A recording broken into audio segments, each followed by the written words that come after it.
பாட ஆரம்பிக்கிறதுக்கு முன்னாடி நம்ம துவா ஓதிக்கலாம்.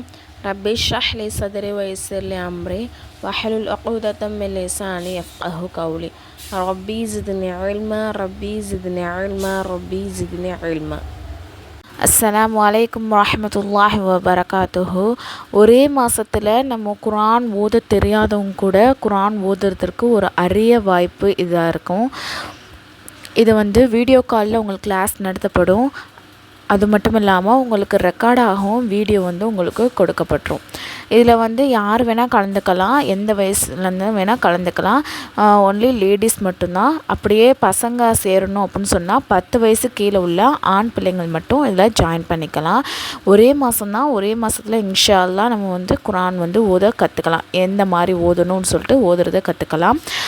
இதோடைய ஃபீஸ் என்ன அப்படின்னு சொன்னால் ஒன்லி 200 ஒன்லி தான். இன்ஷா அல்லாஹ் இந்த ஒரு அரிய வாய்ப்பை நீங்கள் பயன்படுத்திக்கோங்க.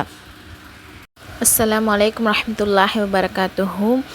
சிறுவர்களுக்கான குர்ஆன் மதர்ஸா ஆன்லைன் கிளாஸ் இப்போது நம்ம ஸ்டார்ட் பண்ணியிருக்கோம். இன்ஷா அல்லாஹ் இதில் விருப்பம் உள்ளவங்க உங்களுடைய பிள்ளைங்களை சேர்த்து விடுங்க. இந்த ஸ்க்ரீனில் தெரிகிற நம்பருக்கு மெசேஜ் பண்ணுங்கள். இன்ஷா அல்லாஹ் கிளாஸில் ஜாயின் பண்ணிக்கலாம். பாடம் 2 நீர் பற்றிய சட்டம். அதாவது நம்ம எந்தெந்த தண்ணியிலலாம் குளிக்கலாம், உழு செய்யலாம் அப்படின்னு பார்க்க போகிறோம். மழை தண்ணி, கடல் நீர், ஆற்று நீர், ஊற்று நீர், கிணறு, குளத்து நீர், அப்புறம் ஐஸ் இல்லாட்டி பனியிலிருந்து உருகிய தண்ணி. இப்போ சுத்தமான தண்ணியில் ஒரு திடமான பொருள், ஒரு கனமாக அதாவது கெட்டியாக உள்ள பொருள் விழுந்துருச்சு. அதாவது உதாரணத்துக்கு கல்லோ இல்லை இலை, குச்சி இந்த மாதிரி விஷயம் விழுந்துருச்சு. அதன் மூலமாக அந்த தண்ணியோடைய டேஸ்ட்டோ கலரோ மாறலை அப்படின்னு சொன்னால் நம்ம அதை உழு செஞ்சுக்கலாம், குளிச்சுக்கலாம். அதே மாதிரி உதாரணமாக லிக்யூட் ஐட்டம் அந்த தண்ணியில் விழுந்துருச்சு, அதன் மூலமாக அந்த தண்ணியோட கலரோ டேஸ்ட்டோ மாறலை அப்படின்னு சொன்னால் நம்ம அந்த தண்ணியை யூஸ் பண்ணிக்கலாம். உதாரணமாக நம்ம உழு செய்யக்கூடிய அந்த வாளி நிறைய தண்ணி வச்சுருக்கோன்னு வச்சுக்கோங்களேன். அந்த வாளிக்குள்ளே கரும்பு ஜூஸ் ஊற்றிருச்சு, அதன் மூலமாக அந்த தண்ணியோடைய கலரும் மாறலை, டேஸ்ட்டும் மாறலை அப்படின்னு சொன்னால் நம்ம உழு செஞ்சுக்கலாம், குளிச்சுக்கலாம். ஓகேவா? அப்போ எந்தெந்த தண்ணியிலலாம் நம்ம குளிக்கக்கூடாது, உழு செய்யக்கூடாது அப்படின்னு சொன்னால் பழங்கள் மற்றும் மரங்களிலிருந்து மரத்துலேருந்து பிழிஞ்சு நம்ம எடுக்கக்கூடிய அந்த சாறு, சரிங்களா, அதன் மூலமாக உழு செய்கிறதோ குளிக்கிறதோ கூடாது. உதாரணமாக தேங்காய் தண்ணி, ரோஜா தண்ணி, கரும்புச்சாறு, பதநீர் இந்த மாதிரி ஐட்டத்தில் நம்ம என்ன பண்ணக்கூடாது, உழு குளிப்பு செய்யக்கூடாதுன்னு சொல்கிறாங்க. ஓகேவா? அடுத்தது உழு அல்லது குளிப்பிற்காக பயன்படுத்தப்பட்ட தண்ணி. அதாவது இதுக்கு முன்னாடி ஒருத்தவங்க உழு செஞ்ச தண்ணியோ குளிச்ச தண்ணியோ நம்ம யூஸ் பண்ணக்கூடாது. ஓகேவா? சமைக்கப்பட்ட நீர், உதாரணமாக கீரை வேக வச்ச நீரை, பருப்பு அதெல்லாம் யூஸ் பண்ண மாட்டோம். இதுக்கு சொல்கிறாங்க, சட்ட மசாயலுக்கு நமக்கு சொல்கிறாங்க, சரிங்களா. அதுக்கப்புறம் ஏதாவது ஒரு திடப்பொருள் நீரில் விழுந்துருச்சு அப்படின்னு சொன்னால் அதனால் நீர் கெட்டியாக மாறிவிட்டது. உதாரணமாக சுண்ணாம்பு, மாவு இந்த மாதிரி விஷயம்லாம் அந்த தண்ணிக்குள்ளே விழுந்துருச்சு. அதன் மூலமாக இப்போ நம்ம கொஞ்சம் தண்ணி தான் உழு செய்ய வச்சுருக்கோன்னு வச்சுக்கோங்களேன். அதில் போய் நிறைய மாவோ இல்லை சுண்ணாம்போ விழுந்துருச்சுன்னா அந்த தண்ணி கட்டியாக ஆயிடுது, அது மாதிரி திடமாக மாறிடுது அப்படின்னு சொன்னால் நம்ம அதை யூஸ் பண்ணக்கூடாது. அதே மாதிரி ஏதாவது திரவ பொருள், அதாவது லிக்விட் ஐட்டம் அதில் ஊற்றிருச்சு, அதன் மூலமாக அதற்கு 3 நிலைப்பாடுகள் இருக்குது.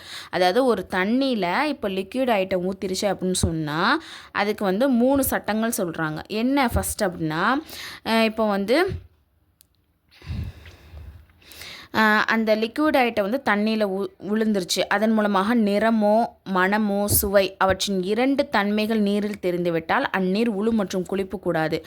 உதாரணமாக என்ன சொல்கிறாங்க அப்படி சொன்னால், ஊறுகாயோ இதன் நிறம், அதாவது இப்போ நம்ம கொஞ்சோண்டு தண்ணி வச்சுருக்கோம், அதில் ஊறுகாய் டப்பாவோட விழுந்துருச்சு, திறந்து அப்படியே விழுந்துருச்சுன்னா அப்போ அதில் ஸ்மெல் வரும், இல்லாட்டி அதோடைய டேஸ்ட் மாறிடும் இல்லையா. அந்த மாதிரி ஏதாவது இந்த 3 விஷயத்தில் 2 விஷயம் அதிகமானாலும் என்ன பண்ணக்கூடாது, அந்த தண்ணீரை யூஸ் பண்ணக்கூடாது, சரிங்களா.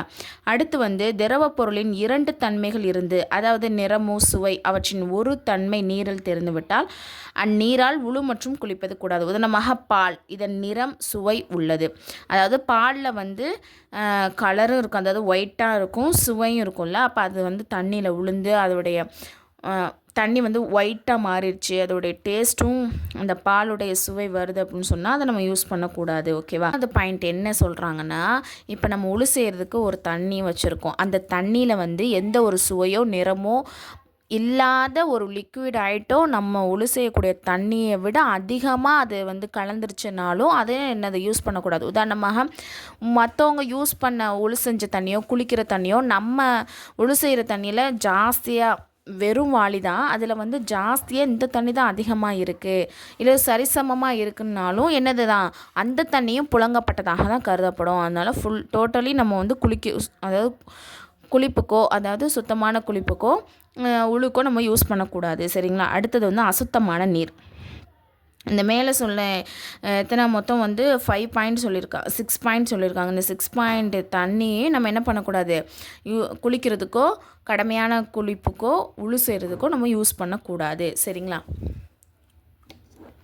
இந்த பாடத்துடைய கொஷின், எந்த நீரால் உழு மற்றும் குளிப்பது கூடும்? நீரின் சுத்தமான திட பொருள் கலந்துவிட்டால் அதற்கு எத்தனை நிலைகள் உள்ளன?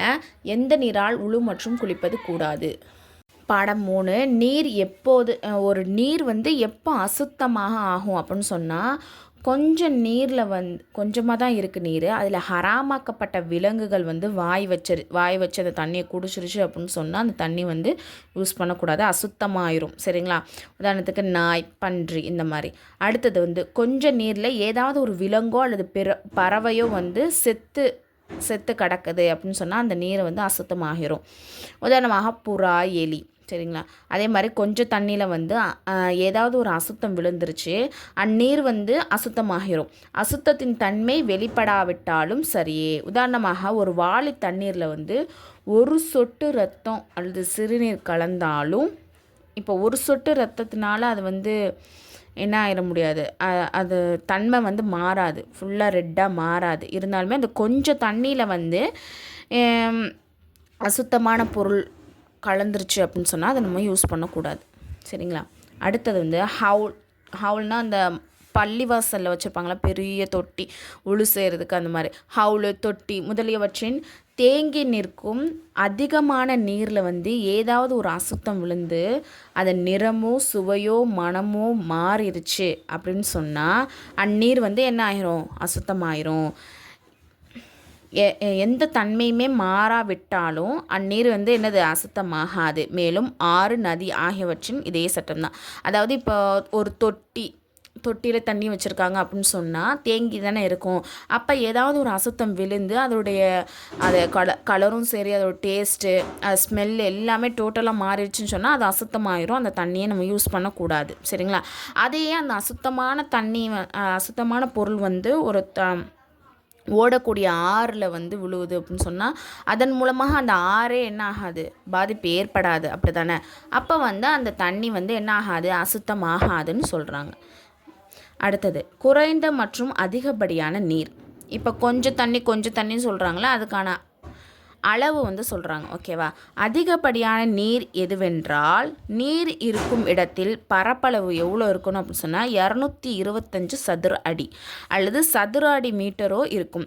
மேலும் அதன் ஆழம் வந்து குறைந்தபட்சம் கையை விட்டு நீரை அள்ளும் போது பூமி வெளியே தெரியக்கூடாது. இப்போ நம்ம தண்ணியை வந்து அள்ளும் போது என்ன பண்ணக்கூடாது, பூமி வந்து டக்குன்னு தெரிஞ்சிடக்கூடாது. அந்த அளவுக்கு அதோடைய ஆழம் வந்து அதிகமாக இருக்கணும்.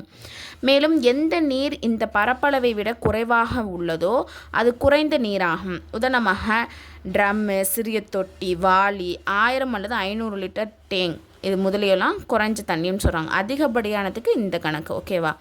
சட்டம், நீரில் பிறந்த அல்லது நீரில் வசிக்கக்கூடிய விலங்கினங்கள், உதாரணமாக மீன், நண்டு, இது எல்லாமே, மேலும் இரத்தம் ஓட்டம் இல்லாத விலங்கினங்கள் ஆகவே நீருக்குள் செத்து விட்டால் அந்த நீர் வந்து என்ன ஆகாது, அசுத்தம் ஆகாது. ஓகேவா.